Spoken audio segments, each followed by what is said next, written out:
é espiritual. Há muitas pessoas que estão entrando em batalha com os irmãos. Por quê? Porque ela não entendeu quem é o real inimigo. Ao invés dela bombardear o inferno, ela está atacando os aliados. É o conhecido como fogo amigo. Quanto ao nosso inimigo, existem dois extremos que nós devemos evitar. Primeiro extremo, subestimar o inimigo. Há muitas pessoas que acham que o diabo é apenas uma lenda, um mito, uma história, uma ficção, algo criado na Idade Média. Eles desconhecem o seu poder, sua arma, seus agentes e suas estratégias. E é isso que o diabo quer. O diabo faz parte do jogo dele esconder a sua identidade. Quando uma pessoa, às vezes até crente mesmo, não, o inferno é mito, não existe. O diabo é lenda, foi algo criado. É isso que o diabo quer. Isso faz parte do jogo do diabo. Então não podemos subestimar nosso inimigo. O outro extremo que devemos evitar é superestimar o inimigo. Tem pessoas que falam mais do diabo do que de Deus. Falam tanto do poder do diabo e de suas armas que acabam subestimando o poder de Deus. Mas quem é esse inimigo contra quem lutamos nessa batalha? Efésios capítulo 6, versículo 11 e 12, o pastor leu aqui logo no início. Paulo fala assim: vistam toda a armadura de Deus para poderem ficar firmes contra as ciladas do diabo. Pois a nossa luta não é contra pessoas, mas contra os poderes e autoridades, contra os dominadores deste mundo de trevas, contra as forças espirituais do mal nas regiões celestiais. Para eu entender quem é esse inimigo, eu preciso entender como funciona o reino das trevas. Qual é a estrutura do reino das trevas? Primeiro, possui uma organização. A maioria é ao contrário do que muitos pensam, que é uma desordem, né? Mas na verdade existe uma organização. Mesmo eles não sendo onipotente, onipresente, onisciente, eles têm agentes espalhados por todos os lados. E eles estão trabalhando para derrubar o povo de Deus. Eles estão trabalhando para colocar tropeço na minha e na sua vida. Primeira coisa, eles são organizados. Segundo lugar, existe uma cadeia de comando. Existem os líderes e os liderados. Quem manda, quem obedece. Terceiro, eles se articulam contra a igreja do Senhor. O diabo e seus demônios, eles investigam a vida do crente, procurando oportunidade para nos atacar. O inimigo, ele não pode tocar na sua vida, ele não pode tocar na minha vida, porque nós temos a marca do Cordeiro conosco. O que ele faz é tentar fazer com que nós mesmos caiamos, é colocar tropeço, armadilha, para nós mesmos tropeçarmos e cair. E para isso, eles ficam investigando, procurando brechas. E é um inimigo que não dorme, não tira férias e nem descansa. É um inimigo experiente. Ele está aqui desde o Jardim do Éden e não para. Imagina quanta experiência ele acumulou. E para cada pessoa, ele tem uma estratégia diferente. Para derrubar Davi, ele teve uma estratégia. Para derrubar Pedro, foi outra estratégia. Para cada pessoa, ele usa uma estratégia diferente. Agora segue algumas características desse inimigo. Primeiro, ele é invisível. Eles são seres reais, porém invisíveis. Nós não vemos. Ele está armando, fazendo armadilha, mas nós não estamos enxergando, porque é uma guerra espiritual. E ele nos observa 24 horas por dia. Você já imaginou? Ele escuta cada palavra que falamos, vê cada atitude que tomamos, observa cada ato que praticamos. 1 Pedro 5,8 diz: o inimigo anda ao derredor buscando quem possa tragar. Ele está procurando uma brecha, um vacilo, uma oportunidade para nos atacar. Esse inimigo, ele é maligno. A Bíblia chama ele de diabo, Satanás, assassino, ladrão, mentiroso, destruidor, tentador, maligno, serpente, dragão, e aí vai. João 10:10 diz, ele veio para matar, roubar e destruir. Ele é um inimigo astuto. Ele usa ciladas e armadilhas. Ele se disfarça em anjo de luz. Ele usa voz mansa. Ele tem muitas máscaras. Ele tenta enganar as pessoas, levando a duvidar da palavra de Deus. Quantos evangelhos, quantas heresias, vamos dizer assim, que nós ouvimos no meio evangélico, né? É o diabo, né, com a voz mansa, disfarçado de anjo de luz, tentando enganar, né? A Bíblia diz, se possível, até os escolhidos. Não é assim que a Bíblia fala? É um inimigo persistente. Ao ser derrotado, ele volta com novas estratégias. Ele não desiste. Vencemos uma batalha, mas ele arruma outra estratégia para voltar. Irmãos, nós não podemos vencer esse exército do mal sozinhos, nem com as nossas próprias armas.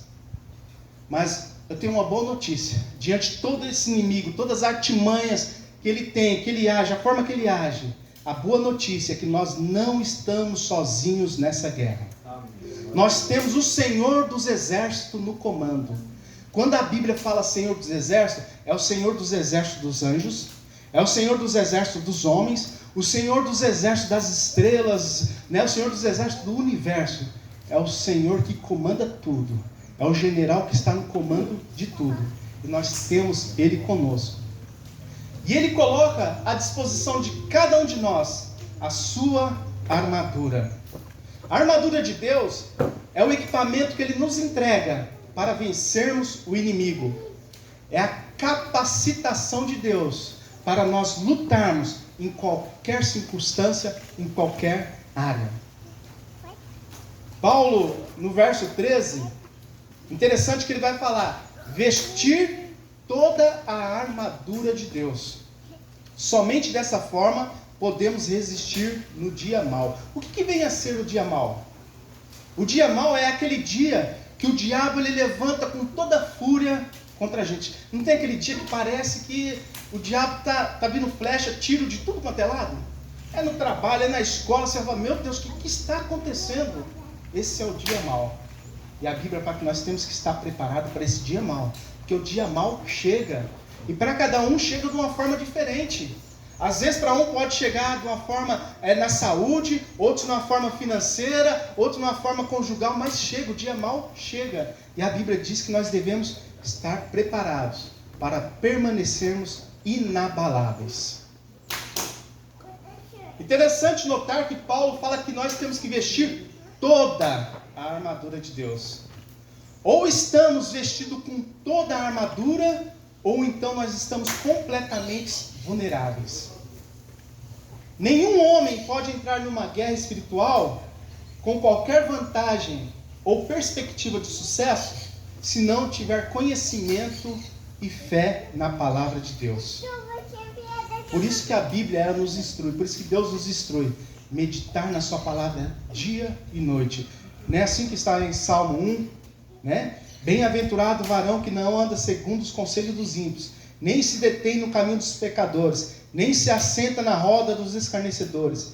Antes tem o seu prazer na lei do Senhor, e na sua lei medita de dia e de noite. Oséias 4:6 fala, meu povo foi destruído por falta de conhecimento. Irmãos, eu preciso ter o conhecimento da palavra de Deus. E mais que o conhecimento, eu preciso crer na palavra de Deus. O que é crer na palavra de Deus? É eu colocar em prática aquilo que Deus me ensina através da sua palavra. Só dessa forma nós vamos vencer o inimigo no dia mau. É através da Bíblia que nós descobrimos quem são nossos inimigos e como eles nos atacam. É através da palavra de Deus que sabemos onde está a nossa força. Onde está a nossa força? A nossa força está em Deus. Salmo 46 diz que Deus é a nossa força, né? Ele é o nosso refúgio, nossa força e socorro bem presente na hora da angústia. É conhecendo a verdade que eu não vou ser enganado pela falsa religião, pelos vários ventos de doutrinas que os demônios esperam enganar as pessoas. É somente conhecendo o que é verdadeiro que eu vou distinguir o que é falso. Eu ouvi uma pessoa falando, é uma pessoa que trabalhou no Banco Central americano, e ele disse que lá no Banco Central eles fazem treinamentos diariamente, assim, corriqueiramente, né? Sempre estão fazendo treinamentos para conhecer, né? Para estudar as notas, para saber a nota, a característica de uma nota verdadeira. Eles sabem cada detalhe de uma nota verdadeira. Eles estudam tanto a ponto de quando eles pegam uma nota falsa, eles sabem que é falsa. Por quê? Porque eles conhecem a verdadeira. Quando eles olham para uma nota falsa, eles sabem que é falsa. Por quê? Eles conhecem a verdadeira. Eu não preciso saber qual é o evangelho falso que está tendo por aí. Eu não preciso, porque são tantos. Cada dia o inimigo lança uma novidade. O que eu preciso saber é conhecer a verdade. Porque a hora que eu me deparar com o falso, eu vou saber distinguir o que é falso. Por quê? Porque eu conheço a verdade. Mas para conhecer a verdade, eu preciso ter conhecimento da palavra de Deus. Por isso que é importante a leitura, o estudo da palavra de Deus. E Paulo ele vai prosseguir no verso 4, né? E ele fala aqui, fala sobre as armas, a armadura que Deus dá para cada um de nós vencermos esse inimigo, esse exército do mal. A primeira armadura que Deus nos dá é o cinto da verdade.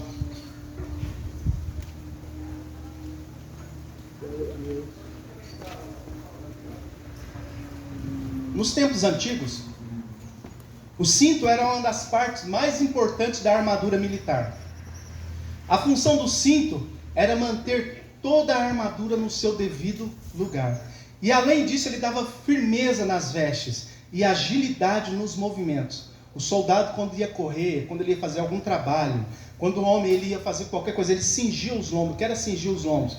Eles usavam aquela túnica, então eles pegavam essa parte da túnica e colocavam aqui no cinto. Isso dava agilidade para as pernas, para eles correr, para batalhar. Então, o cinto ele dava firmeza nas vestes e segurança nos movimentos. Paulo está falando que da mesma forma, a verdade é a parte principal dessa armadura que Deus nos dá. É a verdade que mantém todas as outras armaduras no seu devido lugar. É a base para todas as outras armaduras. Somente o crente que é controlado pela verdade, que vive a verdade, que pratica a verdade, pode vencer o diabo, o pai da mentira. A máscara da mentira um dia cai, mas a verdade permanece para sempre. Precisamos andar na verdade. O que é andar na verdade? Andar na verdade é não ser influenciado pelos valores deste mundo. É não ser amoldado a este mundo. É eu não ser deturpado pelas ideologias satânicas que existem por aí. Mas viver de forma obediente a Deus e a sua palavra. Andar na verdade significa viver aquilo que cremos e pregamos. Ou seja, a minha vida, o meu testemunho tem que ser minha maior pregação. Eu tenho que ser coerente com aquilo que creio, com aquilo que prego. Eu não posso falar uma coisa e viver outra. Eu não posso pregar uma coisa e viver outra. Eu tenho que ser coerente com o que eu leio, com o que eu aprendo da palavra de Deus. Precisamos ser verdadeiros. Primeiro com nós mesmos. Né? Porque tem muitas pessoas que se enganam a si mesmo. Eu preciso ser verdadeiro comigo mesmo. Paulo, ele diz que cada um examine-se a si mesmo. E assim toma esse cálice. Não é assim? Eu tenho que examinar. Às vezes eu estou me enganando. Né? Então eu preciso ser verdadeiro comigo mesmo. Preciso ser verdadeiro com o próximo. E principalmente com Deus. Eu preciso fazer a coisa certa com a motivação correta. O que é fazer a coisa certa com a motivação correta? Porque existe de fazermos a coisa certa, porém com a motivação errada. Um exemplo, nós vamos pegar lá aquele fariseu e o publicano. Lembra que Jesus na parábola contou a história lá?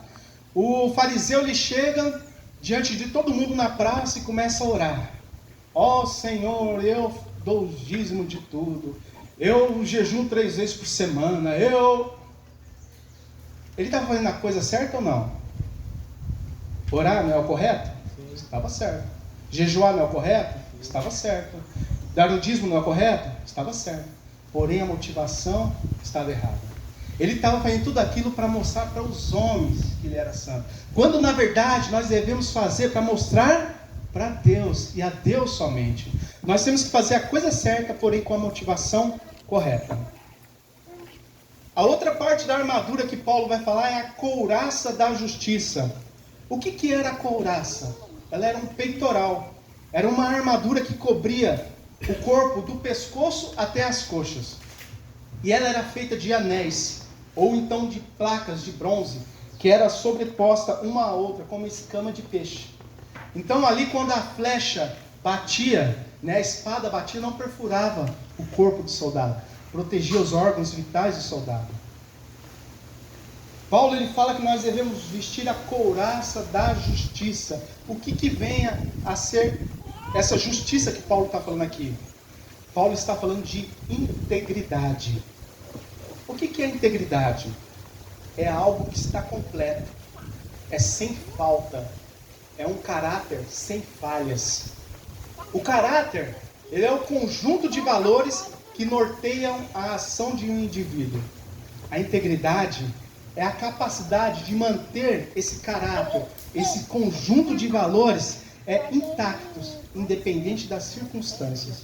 Nós temos exemplo dos 3 jovens ali na fornalha de fogo ardente, O rei falou assim: olha, se vocês não adorar, eu vou jogar vocês na fornalha.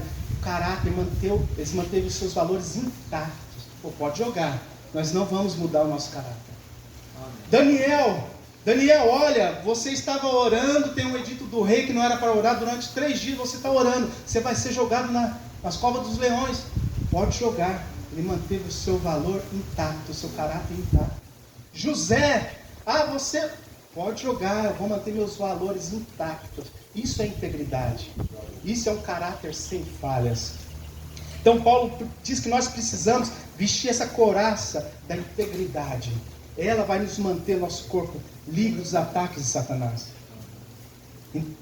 Da justiça também fala de alguém que possui conduta reta, uma pessoa ética, uma pessoa justa, honrada, uma pessoa honesta. O peitoral, ele protegia as partes vitais do corpo.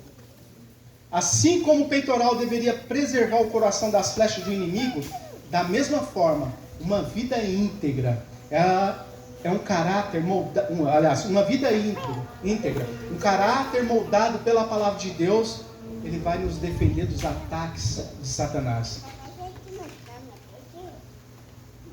Um soldado que tinha o seu peitoral, estava com defeito, com alguma falha, ele era alvo fácil do inimigo, ele estava exposto. Um exemplo é o rei Acabe. A Bíblia diz que uma vez o rei Acabe foi para a guerra, e ele estava disfarçado lá, porque o exército inimigo estava procurando matar o rei de Israel, e ele se disfarçou. Então o exército inimigo lá, vamos parar a guerra porque o rei não está aí, a gente queria matar o rei, então não vamos guerrear não. Só que aí um soldado desavisado, ele acaba tirando a sua flecha para o nada. E essa flecha veio e pegou justamente no rei Acabe, na falha da sua armadura. Assim é o crente que acha que está com a armadura, mas existe falha na sua armadura. Existe falha no seu caráter. É nesse ponto que o diabo vai atacar essa pessoa. Paulo ele vai falar também que nós devemos estar calçados na preparação do Evangelho. Uma parte da armadura, ela consistia em proteger os pés. Ela tinha 3 funções. A primeira era garantir a facilidade e o conforto para os pés do soldado. Antigamente, diferente de hoje quando vai se deslocar uma tropa, vai de avião, vai de carro, vai de navio, mas antigamente não existia nada disso. Eles se locomoviam andando a pé. Imagina, eles marchavam quilômetros, quilômetros, dias, meses, e eles precisavam o quê? Se deslocar e ter o conforto para os seus pés, manter a saúde dos pés, manter os pés saudáveis durante a marcha. Então essa era uma das funções da sandália, do calçado, garantir conforto. A segunda função era preservar o pé do perigo. Ao mesmo tempo que ela oferecia conforto, ela tinha que ter uma base sólida. Era uma proteção para que, se caso o soldado pisasse em algo pontiagudo, não ferisse o seu pé. Tinha que ter uma base sólida. E o soldado, quando ele estava lutando com o outro, porque na época era espada, não era o tiro igual hoje, era uma espada. Então ele tinha que estar concentrado aqui na sua luta com o inimigo.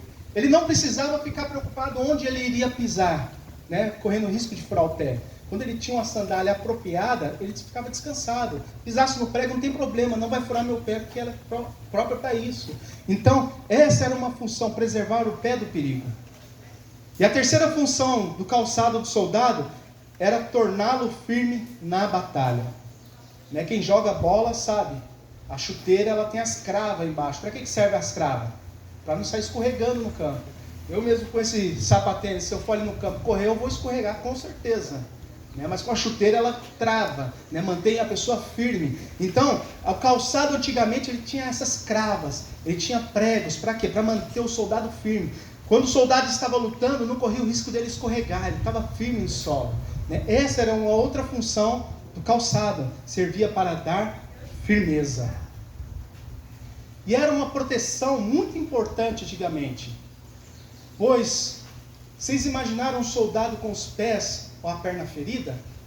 Ele seria alvo fácil, ele estaria fora de combate. Quem já pisou num prego aqui?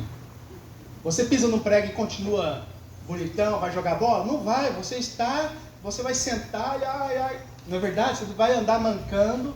O soldado, se ele pisasse, né, em algo pontiagudo, ele estaria fora da batalha. Ele se tornaria um alvo fácil. Por isso, a importância, Paulo vai falar da importância dessa armadura. Porque os pés bem protegidos é a garantia de estarmos firmes, de estarmos de pé, prontos para seguirmos avante. Quando Paulo fala que devemos estar calçados na preparação do Evangelho da Paz, o que vem a ser essa palavra preparação? Essa palavra, ela tem um significado de prontidão. Ou seja, Paulo está dizendo que os soldados eles têm que estar prontos, eles têm que estar em marcha, em atividade. Irmãos, lembra que no início nós falamos que essa guerra é uma guerra contínua? Da mesma forma que esse inimigo não descansa, não tira férias, nós também não podemos parar. Vou dar uma relaxada. Lembra de Davi? O dia que ele estava sossegado na casa dele, relaxando, o que aconteceu? Caiu. E a Bíblia diz que um abismo chama o outro. Né? Para sustentar, para esconder o adultério, ele fez o quê? Assassinou, matou Urias. Ou seja, quando fala de prontidão, nós devemos estar prontos. Né? Nós devemos estar alertas. Também outro significado para essa palavra preparação, fala de firmeza, fala de solidez, fala de uma base sólida. Nossos pés têm que estar numa base sólida. Que base sólida é essa que meus pés têm que estar firmados? Paulo fala, preparação do Evangelho da Paz. Nossos pés têm que estar firmados no Evangelho, não é em filosofias, não é em religião, não é em instituição humanas, tem que estar firmado no Evangelho. E ele diz, o Evangelho da Paz. O que vem a ser o Evangelho? O Evangelho, todo mundo sabe, é a boa notícia de que Jesus nos amou, que morreu por nós, que perdoou os nossos pecados. E quando ele fala Evangelho da Paz, fala que nós agora estamos em paz com Deus. Porque antes éramos inimigos de Deus, porque os nossos pecados faziam separação entre o homem e Deus. Quando Jesus morre pelos nossos pecados, agora nós estamos em paz com Deus. Nós estamos conectados com Deus. Agora nós vivemos no reino de Deus. O que vem a ser o reino de Deus? É quando eu tenho Deus como o Senhor da minha vida. É quando Deus, Ele domina, Ele reina sobre minhas vontades, minhas atitudes, sobre a minha vida no geral. Esse é o Evangelho da Paz. É aí que eu tenho que estar firmado. Dessa forma nós estamos firmes na rocha. Salmos 40, versículo 2 diz: tirou-me de um lago horrível, de um charco de lodo, pôs os meus pés sobre uma rocha, firmou os meus passos. Mateus 7, 24 e 27. Todo aquele, pois, que ouve essas minhas palavras e as observa, será comparado a um homem prudente. Olha que interessante que Jesus fala. Todos aqueles que ouvem. O que é o ouvir aqui? Será que é entrar aqui e sair aqui? Não. É entrar aqui e descer para o coração. Todos aqueles que ouvem e as observam. O que é observar? É praticar a palavra de Deus. Ele compara a um homem prudente que edificou sua casa sobre a rocha. Antigamente, os inimigos, o que eles faziam?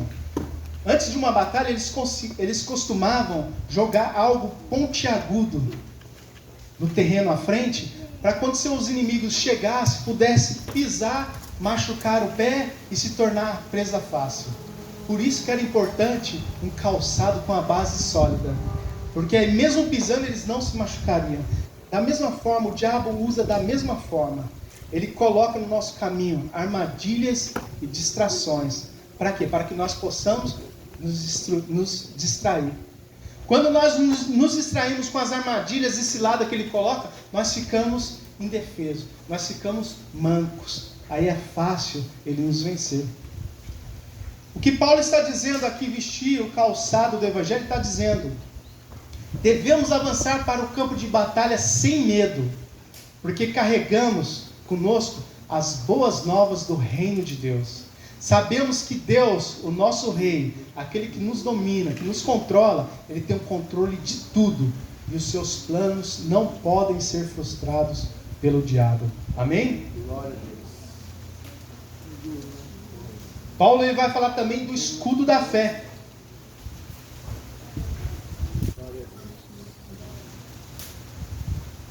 O que vem a ser o escudo da fé?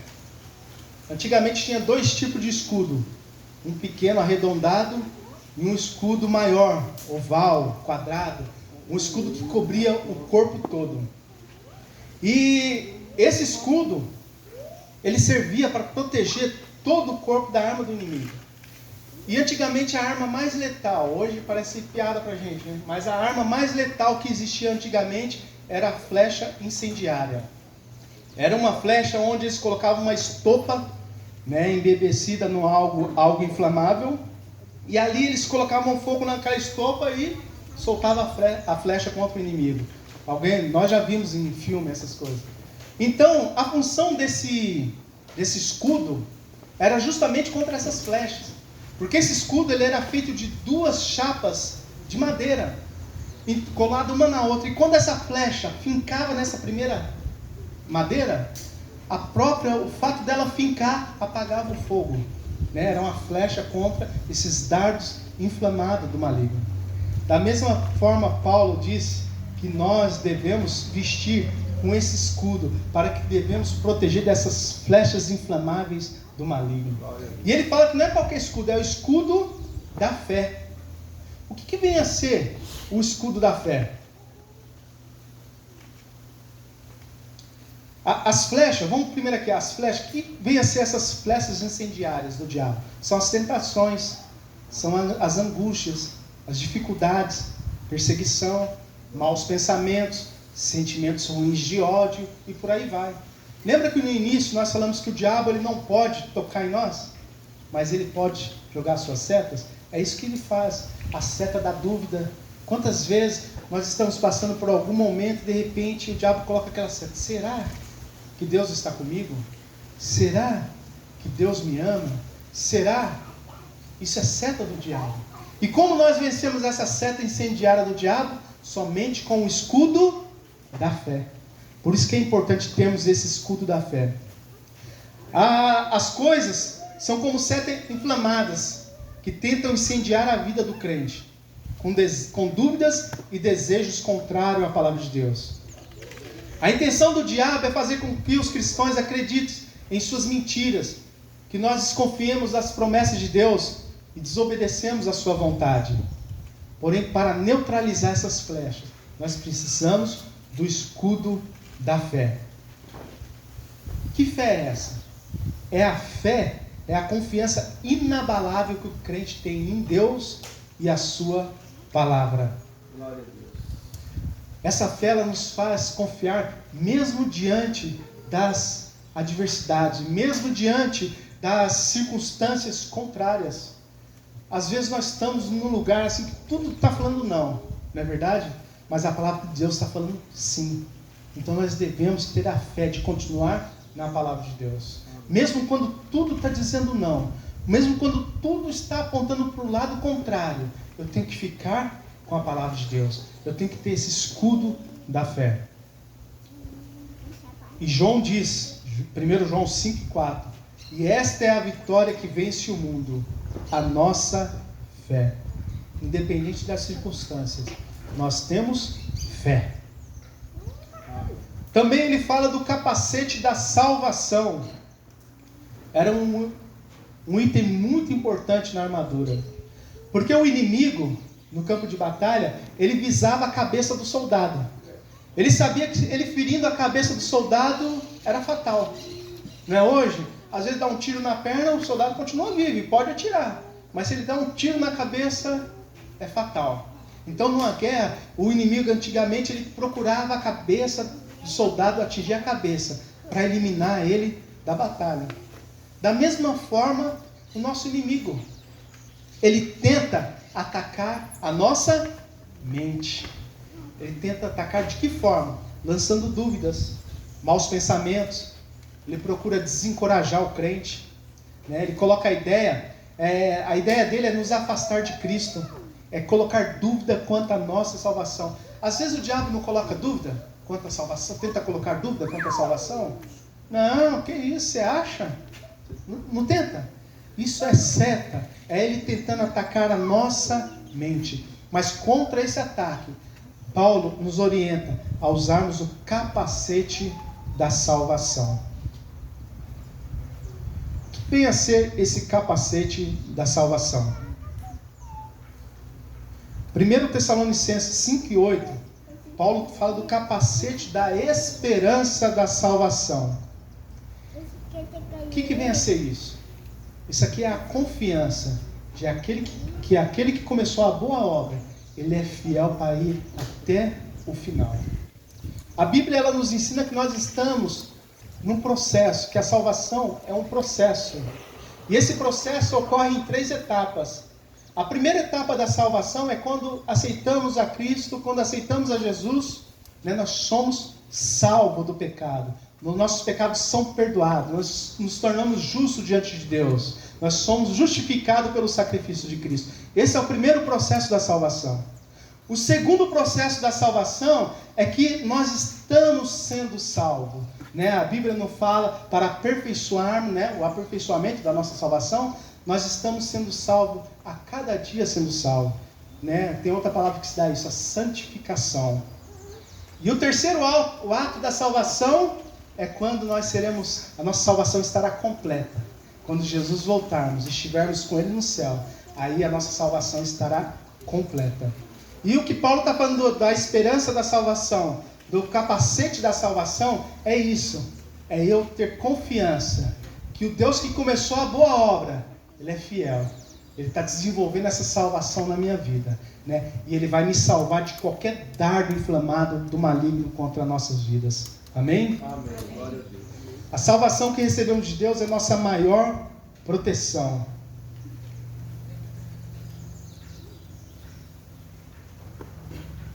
Graças a Deus. Nós precisamos confiar plenamente na fidelidade de Deus. Precisamos ter a certeza da nossa salvação. Para o diabo, né, não poder nos enganar. O diabo ele vai agir na área que nós tivermos fragilidade. De repente a área mais que a pessoa tem mais dificuldade é a área financeira, a área do dinheiro. É aí que o diabo vai entrar, vai tentar a pessoa. Tem outras pessoas que são outras áreas. Então é nessa área de fragilidade que ele vai tentar nos atingir. Por isso que devemos estar revestidos com toda a armadura de Deus. Paulo também vai falar sobre a espada do Espírito. Essa espada que Paulo está falando aqui é uma espada curta que o soldado romano usava. Além de curta, era uma espada leve e fácil de manejo. E ela era afiada dos dois lados, diferente de uma espada antiga, que era longa, né? Essa aqui, além de curta, era afiada dos dois lados. Era uma arma letal ao inimigo. E pelo seu tamanho, ela era usada tanto para defesa quanto para ataque. E uma coisa interessante, o soldado ele poderia estar vestido com toda a armadura, mas se estivesse sem a espada, do que ia adiantar? Ele ia até conseguir resistir o inimigo por algum tempo, mas ele não tinha arma para poder fazer o inimigo, colocar o inimigo para correr. Então, em algum momento ele seria abatido.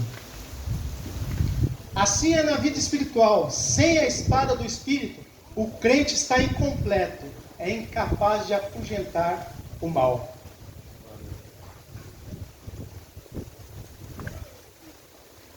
E essa espada do Espírito, o que vem a ser essa espada do Espírito?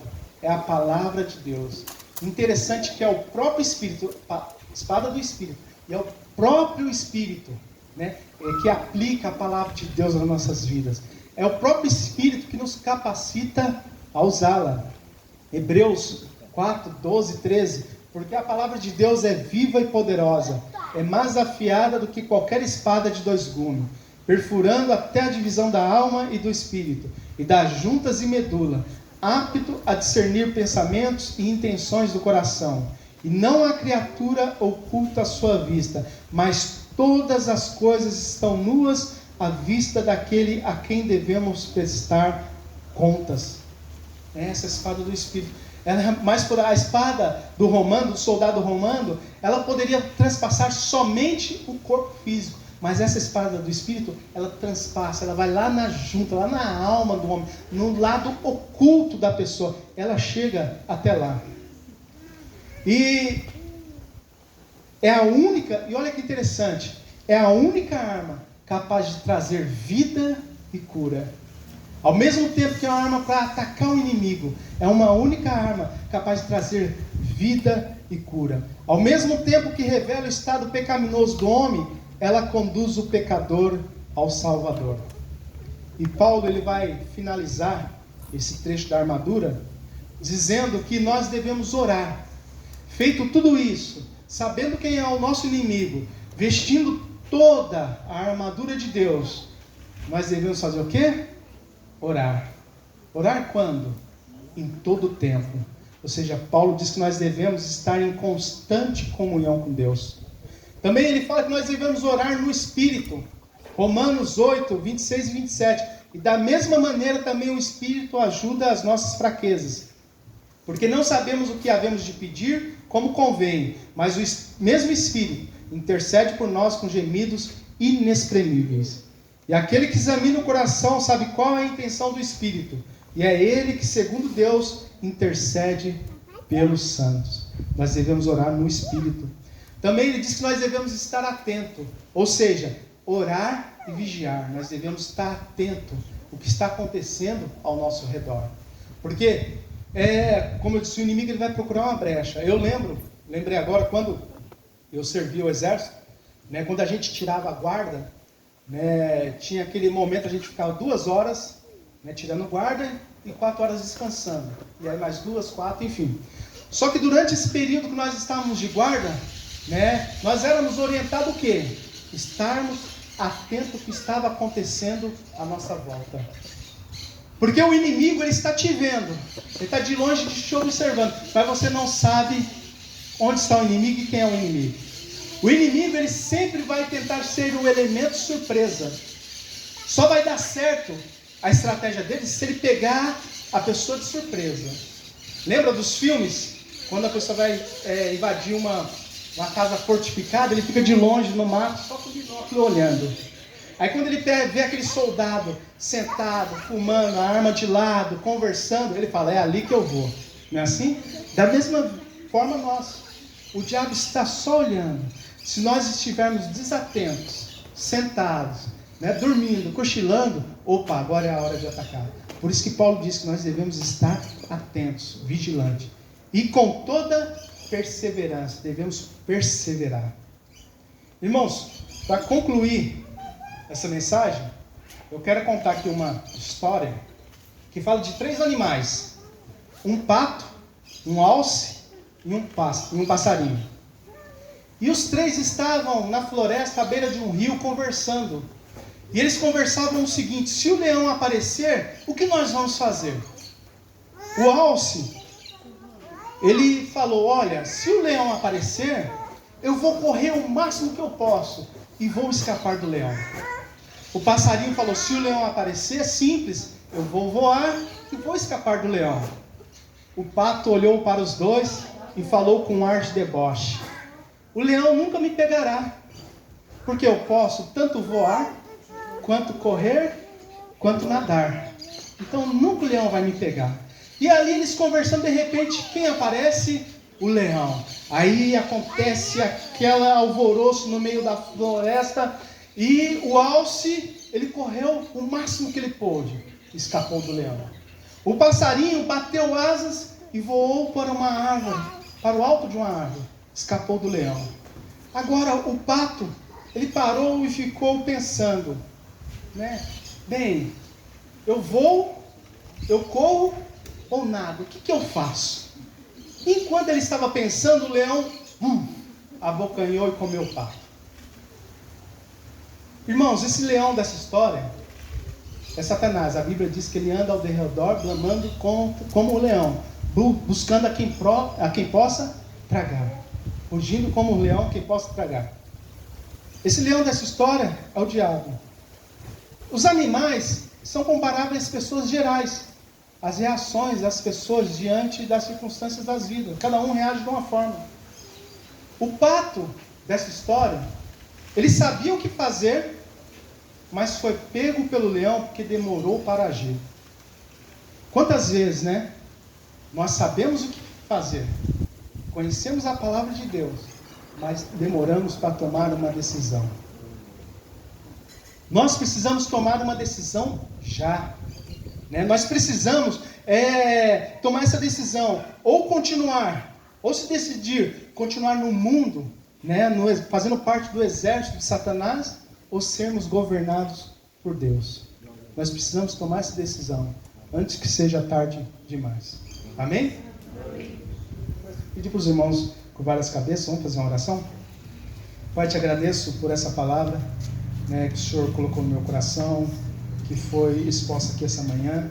Senhor, essa palavra de grande importância para nossas vidas, que fala dessa guerra que nós temos diariamente com esse inimigo invisível, com esse inimigo espiritual.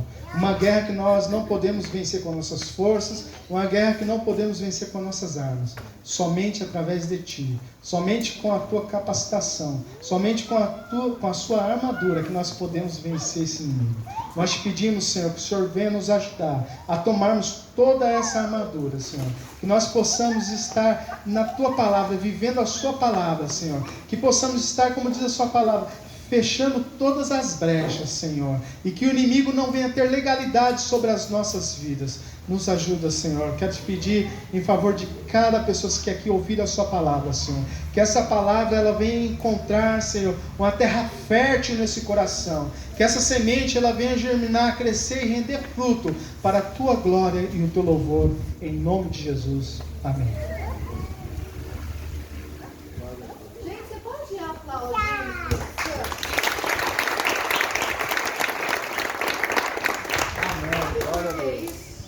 Porque o José foi um vaso, se deixou ser usado pelo Espírito Santo. Que palavra maravilhosa, né? Gente, não vamos ser pato, hein? Azul, não vamos ser pato, hein, Azul? Viu? É o seguinte agora, ó. Vocês vão ter um tempo para fazer um sketch. O que é um sketch? Eu vou explicar de uma maneira bem simples para vocês. Cadê a Letícia? Letícia, o Biel, vem você também, Guilherme e o Enzo. Ó, põe o Thiago. Não, por enquanto só. Ó, o Thiago tem colheu ali. Sketch o que é? Gente, é uma peça rápida, depois dessa explanação maravilhosa. Vamos começar? Gravando. Maquete. Meu dedo! Olha só! Arranquei a lava no dedo!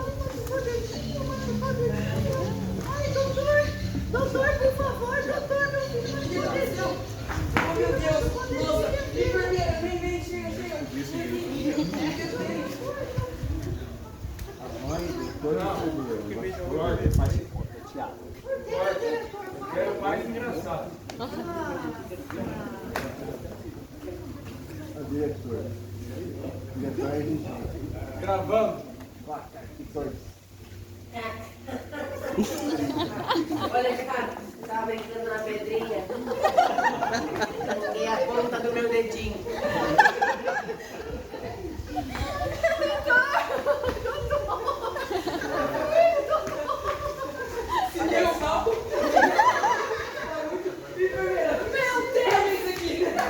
Meu Deus do céu, o que é isso? Cortou o dedo! Corta. Tá muito engraçado. Eu quero mais lento. Diretora muito exigente. Gravando.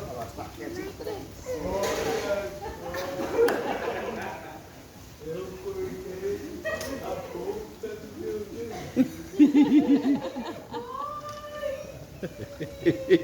Eu tava subindo pra cama e arranquei um dedo.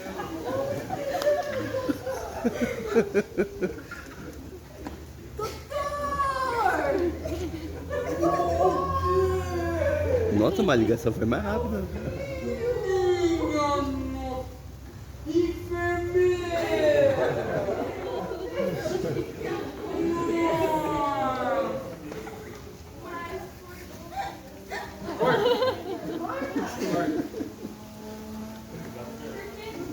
Tá muito lento.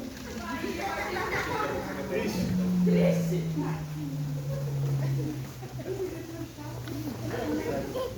Gravando. Ai. Meti o dedo no liquidificador.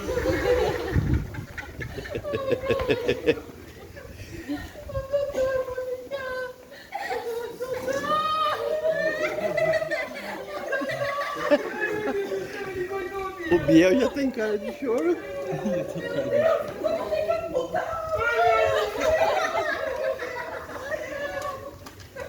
Eu já amputei ele. Tá muito triste. Normal. Gravando. Já gravou, já. Olha só. Cortei o dedo. Meu Deus, filhinho! Tá bem? Doutor, pera um pouquinho. Doutor! Oi? Por favor, meu filho cortou o dedinho! Opa, já estou chegando. Cortei o dedo. Nossa, cara. Que dó. Vem aqui, doutora. É subir de cargo. Corta, tá bom. Tá bom, diretor?